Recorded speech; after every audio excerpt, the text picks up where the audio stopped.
Hi sis, so welcome back to our channel. Ang inyong kasis, Gwen Angel. So, dumating na yung parcel natin. Ito na siya. Nagkamali ako ng bukas. Pero yung plastic lang ang nabuksan ko. Pero yung loob hindi pa ko. Kasi nga nag-unboxing nga po tayo. Ayan. Akala ko yun na yung product. Hindi pala. So, ito na siya. So, dalawa kagad ang aking order.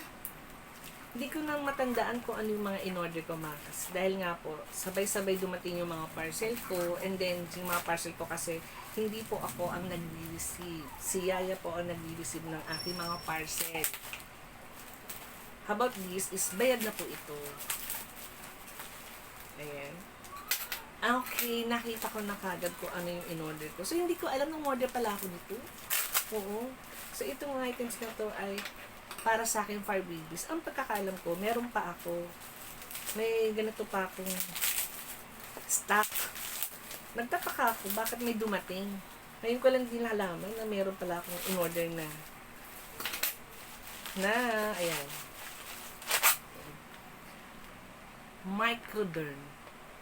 So, ngayon ko lang din nalaman na meron akong in-order na ganito. Alam ko may ginagamit pa yung mga 5 babies kong Microderm. May stock pa akong isa eh. Takot mawalan. Oo. So, ayan. So, sige, explain ko na sa inyo kung para saan to. Ayan. So, itong Myconazole Microderm, ito ay para sa ating mga pets. Kung yung mga pets nyo, usually yung mga cats ko, yung mga dogs ko, meron silang kate, meron silang rashes dito, o meron silang mga pula-pula. So, ito po yung ina-apply ko sa kanila. Especially kay Gustavo. Si Gustavo, nagkakaroon sila ng rashes dahil siyempre yung sa diaper.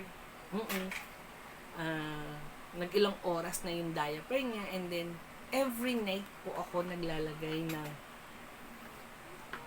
Microderm every night po.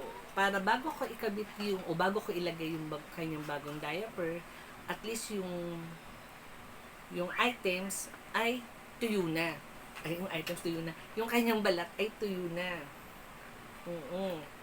So, nagulat ako kasi may dumating. So, ayan na kasi.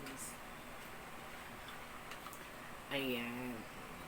So, kung yung mga fur babies nyo, meron silang rashes o mga kati-kati, ito pong ipahid nyo. Usually, sa mga cats, meron mga pulay dito sa mga pinagkamutan nila. So, ito yung ilalagay nyo para mawala yung kate at saka yung mga pula sa katawan nila. And then, sa aking Gustavo, so ito yung nilalagay namin sa kanyang chan.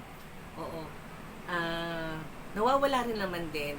Basta ang gawin nyo mga kasis, sa part ko kasi, bago ko lagyan uli ng diaper, hinihintay ko munang matuyo sa balat niya yung Microderm bago ko ikabit yung diaper. Pero mga kasis effective kasi hindi kami pwede mawala ng ganito dahil we have 4 dogs and 12 cats.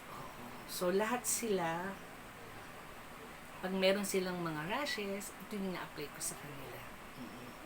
Tsaka legit na itong mga kasis, ever since ito na talaga yung gamit namin. Kaya every order ko, dalawa-dalawa kagad dun. In order ko, mawalan man ako o maubusan man ako ng isa, alam ko may stock pa ako magagamit para sa aking mga bully. So, yun lang mga kasis. Maraming salamat. Sinamahan niyo ako dito sa ating Microderm ointment para sa mga ating mga fur babies. So, yun lang po. Maraming salamat. So, don't forget to like and subscribe.